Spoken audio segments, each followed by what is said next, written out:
and gentlemen, we are once again coming to you from the 2025 National Religious Broadcasters Convention. And today I am interviewing a very dear friend and colleague, Rabbi Raphael Shore. Rabbi Shore has produced numerous documentary films. I know you've probably seen all of them. I watched them. He's absolutely fabulous. And from one filmmaker to another, I so appreciate all the work that you do. Thank you very much. It's so talented. Thank you. That's sweet. It's actually 18 documentary films now. 18? I got a ways to go. So Rabbi Shore has finished his first book, Who's Afraid of the Big Bad Jew? And Rabbi, this is an amazing story. I mean, I've always known you as a religious person. I didn't realize that you grew up in a very secular world. And you experienced that. This is the other thing about what's important about this book is the anti-Semitism that he experienced living in a rural Canada. Yeah, but probably surrounded by many Christians.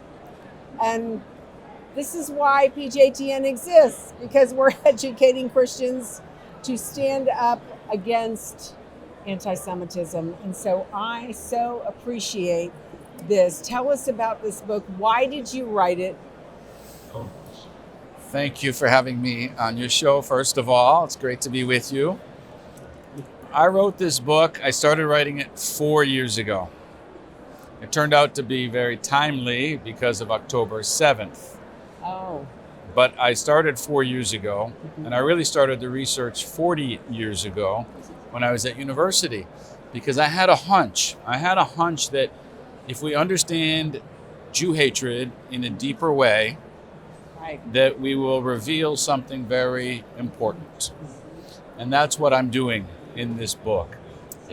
Unfortunately, people have accepted a quite superficial explanation of why the Jews have been hated so intensely for so long, 3,000 years, and it just doesn't seem to end, and it morphs, right, and it changes form every generation, but it's always there. What's the real reason? And so I'm exploring that, and I felt, well, this is a critical message for Jews and non-Jews, right, to understand. Right. Yes, it is a critical message. And tell us a little bit about your experience growing up as a young man. You know, you were assimilated into the community. You had friends that were not Jewish.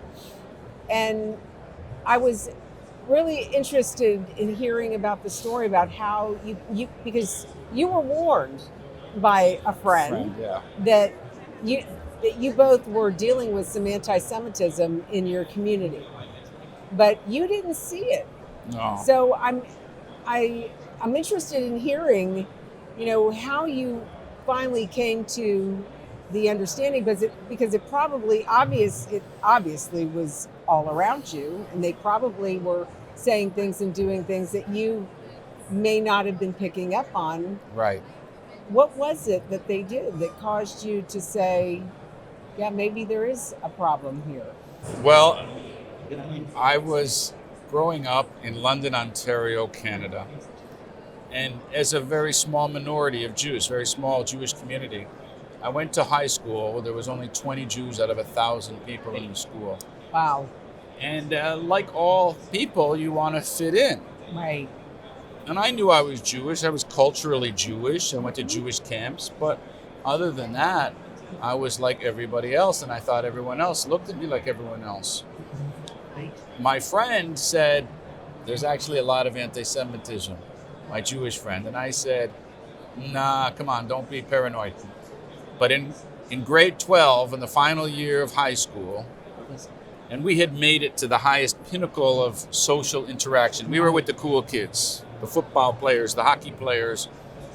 And all of a sudden, one Friday night at the party that we would go to every week, a sign, no Jews allowed.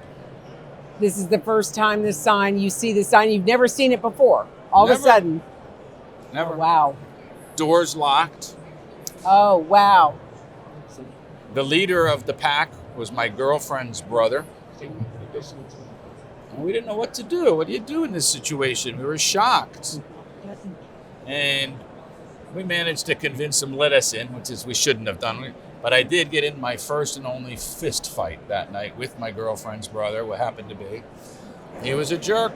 He was an anti-Semite, as it turned out.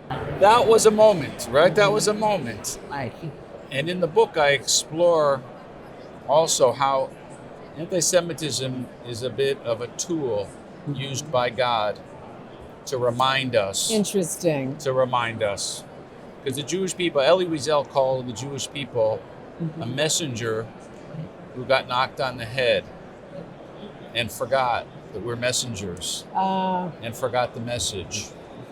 And 2,000 years of anti-Semitism, it's understandable. Our psyche has really been impacted deeply, and we've lost track to a large degree. At least the secular, non-religious Jews have lost track to a large degree about who we are. That's what I'm trying to do in this book. That's what I did in my personal exploration. I went after college, I went to Israel to study Judaism. I became more religious. I connected to God. I found out what it is to be Jewish and what is the purpose of life and the purpose of this world. And in this book, I'm sharing what I've learned about the real reason for anti-Semitism, the spiritual reason, which is the real reason, and how if we understand it, we can be incredibly proud of being a great people. Right. The responsibility behind it. So this is interesting, that anti-Semitism is a way for God to kind of wake up the Jewish community and say, come on, who have I told you to be? What message do you need to bring to the world? And no, there's a big sign on the door, you can't come in here, or you shouldn't go in there. So it's a very heavy idea. It's a very heavy idea, and it's actually, because it's such a heavy idea and difficult to hear, first of all, it needs much more elaboration. I just said it in 30 seconds, but that's why there's a whole book to explain it fully. But it's also why I waited 40 years, because I thought that people weren't ready to hear this. Jewish people and non-Jewish people weren't ready to hear. The real reason the Holocaust happened was because Adolf Hitler knew who we were. And he articulated it. And he said, I want to wipe out every single Jew because you Jews have been bringing this message into the world, this ideology into the world of humanitarianism, brother and love. And whether you're religious or not, said Hitler, your spiritual DNA carries this into the world.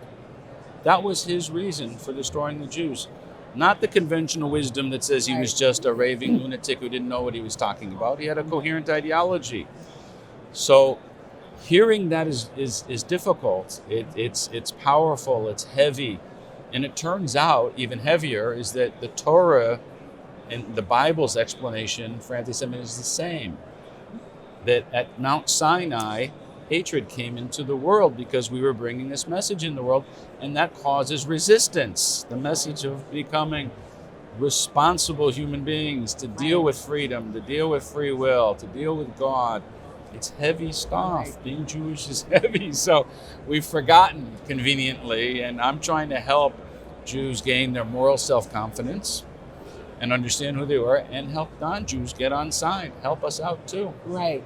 So what is, because the majority of this audience is going to be a Christian audience, what is the message, the underlying message? Yes, this is written to the Jewish community, but what is the underlying message to the Christian community? Because, Christians, that's what we've been focused on as an organization for 20 years, educating Christians to stand with their Jewish brethren against the rise of anti-Semitism, because we do know the history of anti-Semitism within the Christian church. We also have the Catholic Church and the Protestant Church. We have leaders like Martin Luther, who wrote horrific books that are still being used and quoted from to this day. And inspired the Nazis. Yes, that's right, Hitler. The Jews and their lies. So what is the message to Christians about our duty, our responsibility within the context of anti-Semitism, waking up the Jewish community to understand what anti-Semitism is? What's the message to the Christian community? Yeah, I think that the book is written for both communities, Jews and non-Jews.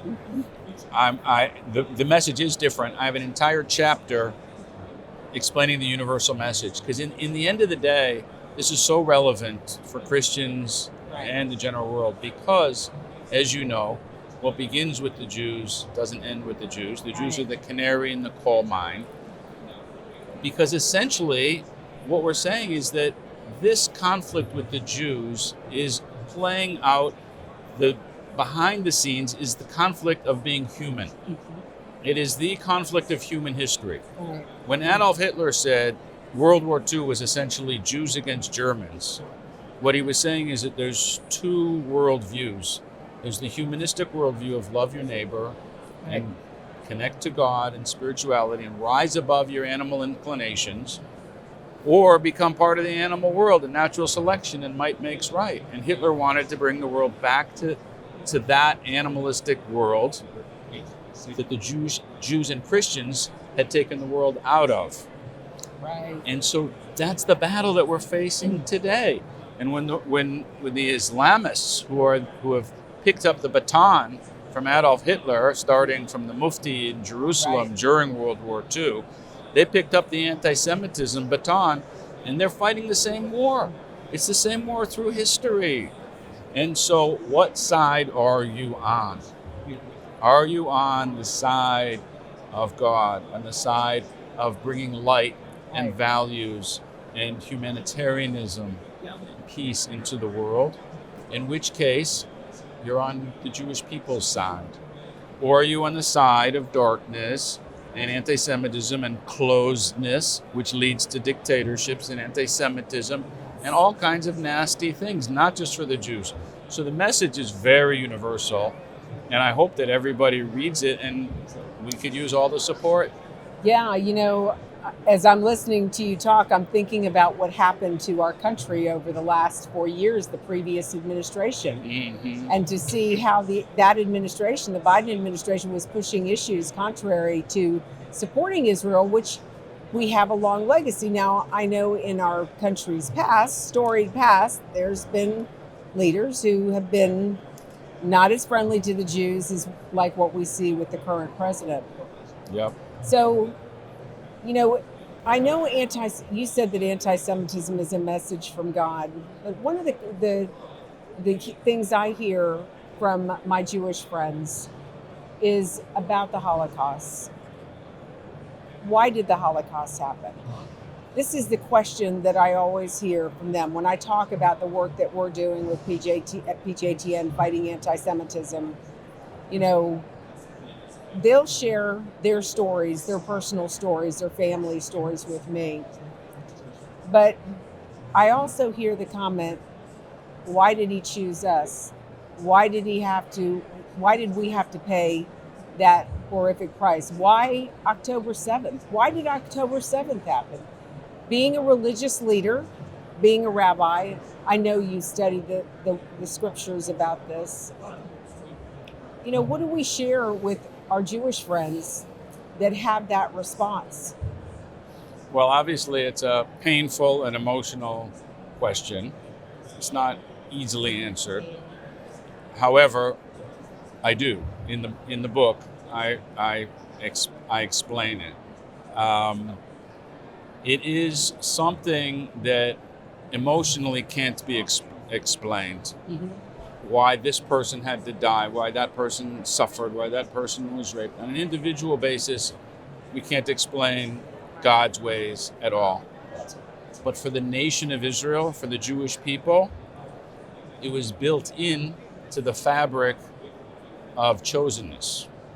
In other words, when God picked Abraham in Genesis, he immediately said, your children are going to be going down to Egypt for some slavery for a couple hundred years. It was built in. He didn't do anything wrong. It's a deep explanation of how the Jewish people have been refined in a fiery furnace to become more spiritual, less physical. It's a deep idea. You need to read the book to fully understand this. But why the Holocaust happened is such a difficult issue. You have to look at two sides. One is, why did human beings do it? Right. And that explained Hitler's ideology, and he knew who we were. Number two, why did God allow it to happen? And that's a heavy idea that also it would be not doing justice to try to say any more on the topic. But the book does deal with it quite extensively and thoroughly. It's just that you can't fairly do this in a 30-second interview. It's a heavy idea, one that has imminent purpose. I'll just finish by saying I made a companion film with the book called Tragic Awakening.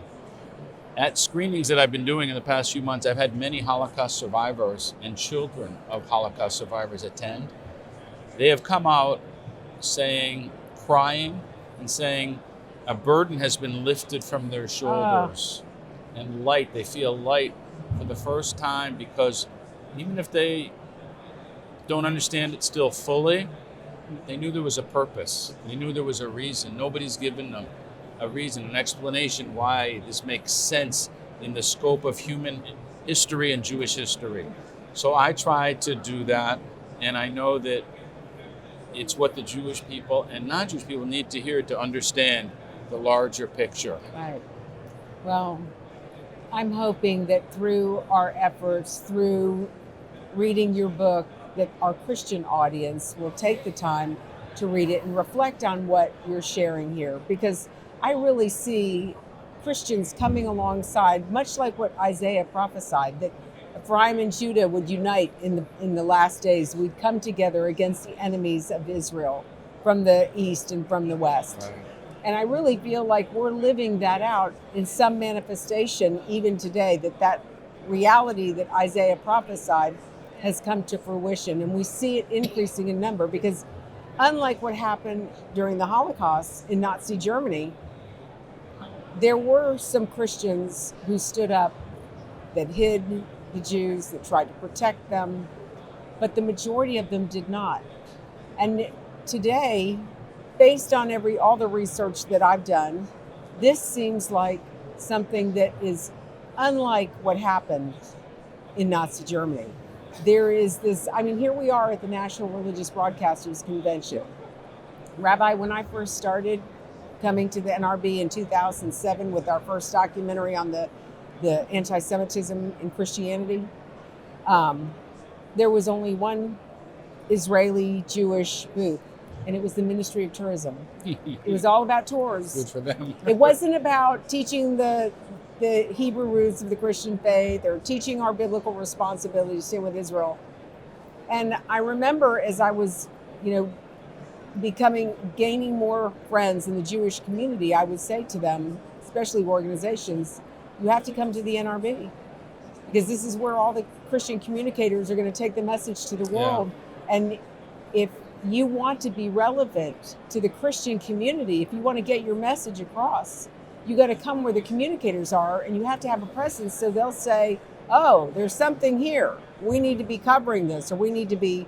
Now, I walked through the halls of this convention this year. I am blown away by the number of Jewish organizations that are here, religious, government leaders that come to this event. Right. We're here together for the same purpose, to protect Israel and protect the Jewish people. It's a miracle. It is. And I'm here because 6 weeks ago when we were on the phone, you told me to come to the NRB. So you forgot you did. That's why. That is why I'm here. I'm so glad you came. Thank you. And just an hour ago, I got my lunch. There was 50 servings of kosher lunches. That's how many religious Jews are. 50 kosher lunches are being catered in here for us. Oh my gosh. So thank you. And it is great to be here. And I want to tell you something. I say about the book and about what you're saying, it's an inspiring look at Jew hatred, which is bizarre comment. But this book and the exploration of Jew hatred is not designed to get anyone depressed or upset. It's totally inspirational, because we are at a point in history where we see the prophecies have been fulfilled. We've seen the anti-Semitism and the exile, which was prophesied from the beginning to Abraham and at Mount Sinai. It's happened. It's been a rough road for us Jews. It's been a rough road. But here we are, and that's why I moved to Israel. As soon as I realized that it's really cold in Canada and too cold for a human being to live there, I said, get me out of here. And I moved to Israel because it's the place where the prophecies are coming to fruition. And so this partnership of Jews and Christians that have led to an attempt at genocide, and the Christians were going to be next for Hitler, it happened so intensely because we are at the end. We are at the end, and Hitler understood it's the end, and he was the last chance for humanity to go back to paganism.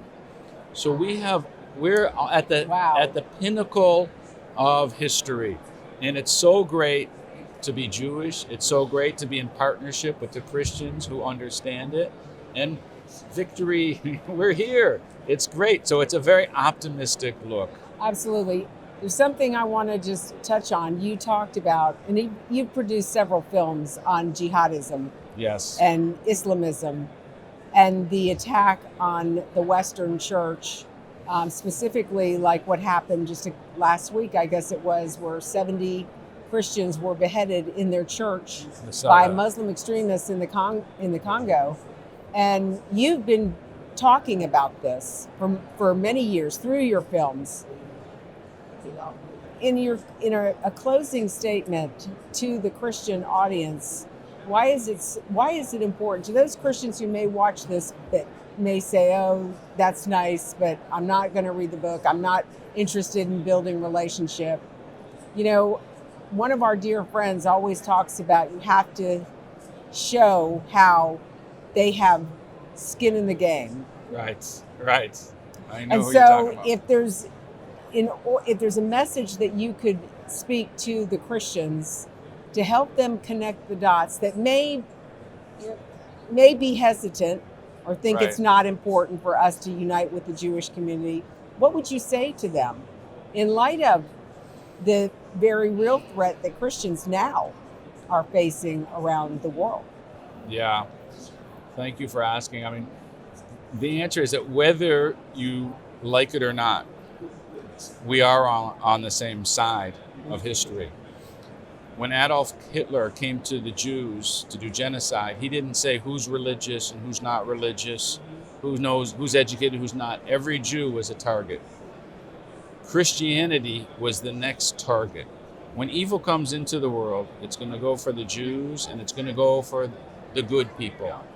And if you think you're a good person, then watch out from the evil person. So radical Islam, they're the ones who picked up the baton after World War II. They're the ones who are now following Adolf Hitler's role, and they are fighting Judeo-Christian values. Israel is the little Satan in their language and worldview. America and the Christian world is the big Satan. You're the real target. October 7th, they hit us because we're the canary. We're the easier target. They're not done if they destroy Israel. They're coming for you the same way. So freedom, unfortunately, needs to be fought for because humanity, the way God created us with a body and soul, Right.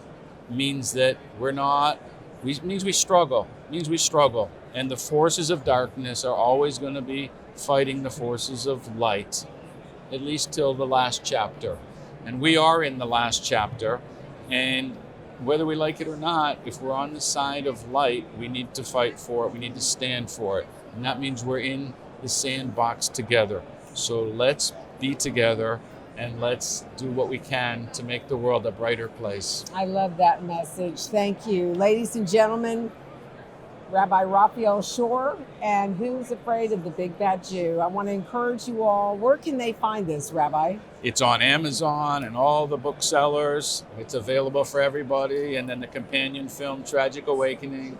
They can go to my website, raphaelshore.com, and find out more information as well. Perfect. Thank Rabbi, you. thank you so much. It was such an enlightening conversation, and I look forward to reading this book. Thank you very much. God bless you, sir. Thanks, Thank Laurie. you.